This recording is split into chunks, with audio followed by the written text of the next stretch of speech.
আমি ওলাই আহিব লওঁ জপনাঘৰ পাই ইমান দূৰ পানী হ'ল পানী হোৱাৰ লগে লগে আমি ইয়াৰ সোমাব পাৰিম বুলি আহিলোঁ আহি এডিঙি পানী হোৱাৰ লগে লগে আমি ডাং এডাল দিছিলে কন্দৰৰ সৈতে তেতিয়া আমি ডাঙৰ ধৰি যাবলৈ ভাবিছিলোঁ কিন্তু নোৱাৰিলোঁ তাৰপাছত আমি ভাবিলোঁ কন্দৰৰ ক'লে গছজোপাত উঠি যায় বুলি আৰু মোৰ লগত যিজন এই মুহূৰ্তত কণমানি আছে আপোনালোকে হয়তো বহুতে চিনি পাইছে হয়তো বহুতে চিনি নাপাবও পাৰে কিন্তু এটা ভিডিঅ' যদি আপোনালোকক দেখুৱাওঁ ভাত পানী নাখায় সেই ভিডিঅ'টোত আপোনালোকে নিশ্চয় দেখিব নামটো অনিৰুদ্ধ আৰু অনিৰুদ্ধই এনেকুৱা এটা সাহসী ভিডিঅ' অনিৰুদ্ধৰ নাম আৰু সেই ভিডিঅ'টোৰ লগত একো বিশেষ পাৰ্থক্য নাই আপোনালোকে দেখিছিল যে বানপানী সময়ছোৱাত এটা ভিডিঅ' মই গছজোপাত আমি গোটেইখিনিয়ে প্ৰথমতে আমাৰ পেহী উঠি গ'ল পেহী উঠাৰ পিছত মোক তুলিলে মোক তোলাৰ পিছত বায়ে উঠি গ'ল বায়ে উঠাৰ পাছত উঠিলে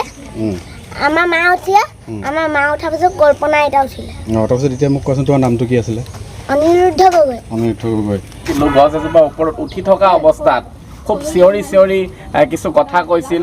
গছৰ পাত খোৱাৰ কথা কৈছিলা হয়নে সেইদিনা ভয় লাগিছিল নেকি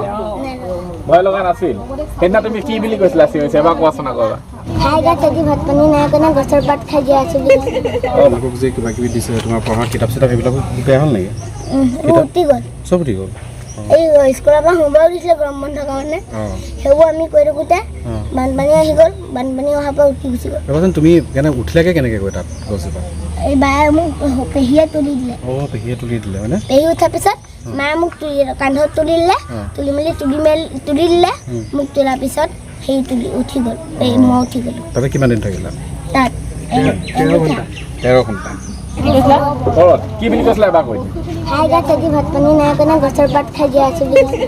ভাত পানী নাই কাৰণে গছৰ পাত খাই বুলি কৈছিলা আৰু কোন কোন আছিলে তোমাৰ লগত ভিডিঅ'টো মই আছিলোঁ আৰু কল্পনা আইতা আছিলে আমাৰ মা আছিলে আৰু বাই এজনী কল্পনা আইতা তাৰপৰা তোমালোকে চিঞৰি চিঞৰি ক'লা তাৰপিছত তোমালোক কেনেকৈ গ'লা তাৰপিছত বৰডোখৰ ৰাতি বৰ্ড আহিম বুলি কৈছিলে আহিব নোৱাৰা মানে ৰাতিপুৱা লৈ গ'ল তাৰপৰা ক'ত থাকিলা তোমালোক আমি ৰেল ষ্টেচনত ষ্টেচনত থাকিলোঁ গছৰ ওপৰত থাকিলা তাৰপৰা ৰেল ষ্টেচনত অনিৰুদ্ধ কোন ক্লাছত পঢ়া তুমি মই ফ'ৰত ক্লাছ 4 বা চতুৰ্থ শ্ৰেণীত ৰোল নম্বৰ কিমান ৰোল নম্বৰ 6 এতিয়া পঢ়া কিতাপ পত্ৰ কেইঘণ্টা থাকিলে পঢ়া কিতাপ পত্ৰ উঠি গ'ল এই বাবাই কিবা এটা কৈছে কি গছৰ ওপৰত কেইঘণ্টা থাকিলে 13 ঘণ্টা গছৰ ওপৰত থাকিলে আপুনি ভাবক সেই অনিৰুদ্ধ এইটো একেবাৰে পাতলা এতিয়া অনিৰুদ্ধক আমি লগ পালোঁ আজি অনিৰুদ্ধক আমি যি পাৰোঁ আমাৰ ফালৰ পৰা কিবা অকণমান সহায় কৰিম কিন্তু কিতাপ পত্ৰ লাগিব ন কিতাপ পত্ৰ লাগিব